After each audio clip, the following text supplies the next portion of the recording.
जंगल में एक बार फिर सुबह हो चुकी थी। रानो चिड़िया अपने छोटे से पेड़ के घर में अपने बच्चों को खाना खिला रही थी। वहीं पास में रानी चींटी अपने सैनिकों के साथ दाने इकट्ठे कर रही थी।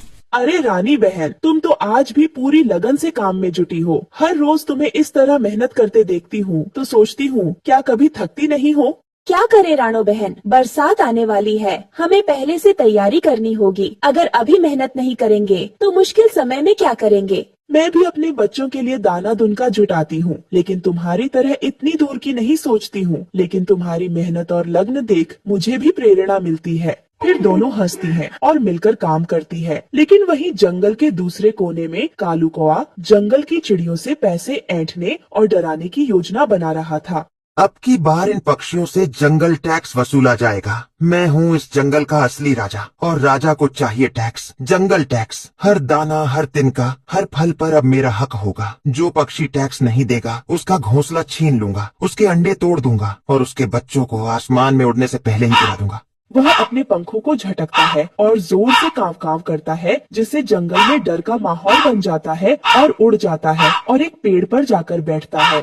ये तिनका, ये भी मेरा है, ये फल, ये भी मेरा है। इस जंगल में जो कुछ भी है वह सब मेरा है और जो मेरी बात नहीं मानेगा उसका अंजाम बुरा होगा। उस पेड़ के नीचे कुछ पक्षी फल कहा रहे थे, जो कालू की बात सुनकर डर जाते हैं। तैयार हो जाओ मेरे जंगल टैक्स के लिए। कल सुबह तक हर पक्षी को अपना हिस्सा देना होगा, नहीं तो परिणाम भुगतने के लिए तैयार रहो। पंचायत पेड़ पर जंगल के सभी पक्षी आए हुए थे। रंग बिरंगे पंखों वाले तोते, मधुर स्वर में गाने वाली बुलबुलें, चंचल मैनाएं और शांत कबूतर, सभी की आंखों में चिंता की झलक थी। कालू कौआ की धमकियों और अत्याचारों ने पूरे जंगल में भय का माहौल बना दिया था।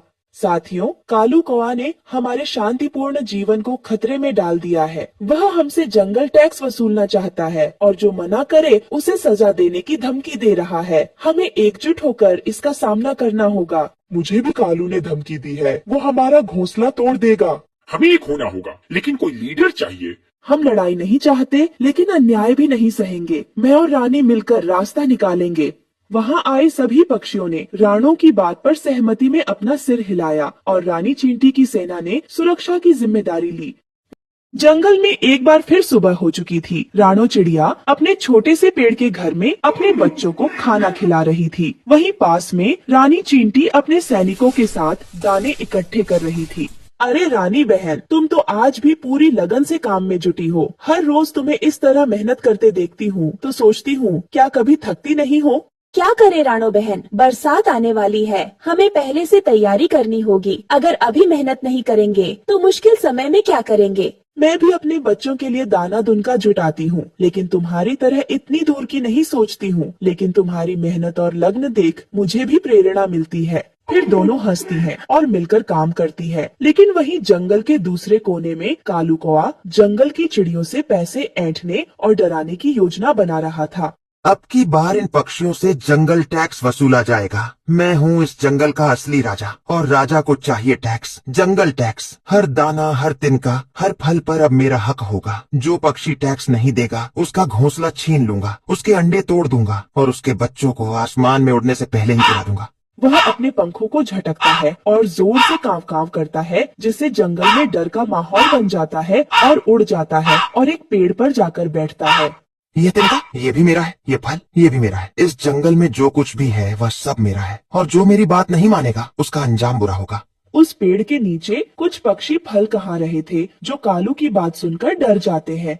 तैयार हो जाओ मेरे जंगल टैक्स के लिए। कल सुबह तक हर पक्षी को अपना हिस्सा देना होगा, नहीं तो परिणाम भुगतने के लिए तैयार रहो। पंचायत पेड़ पर जंगल के सभी पक्षी आए हुए थे। रंग बिरंगे पंखों वाले तोते, मधुर स्वर में गाने वाली बुलबुलें, चंचल मैनाएं और शांत कबूतर, सभी की आंखों में चिंता की झलक थी। कालू कौआ की धमकियों और अत्याचारों ने पूरे जंगल में भय का माहौल बना दिया था।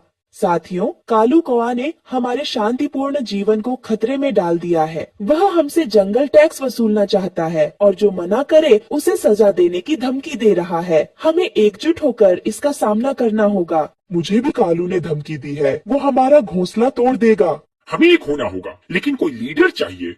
हम लड़ाई नहीं चाहते, लेकिन अन्याय भी नहीं सहेंगे। मैं और रानी मिलकर रास्ता निकालेंगे। वहाँ आए सभी पक्षियों ने राणों की बात पर सहमति में अपना सिर हिलाया और रानी चींटी की सेना ने सुरक्षा की जिम्मेदारी ली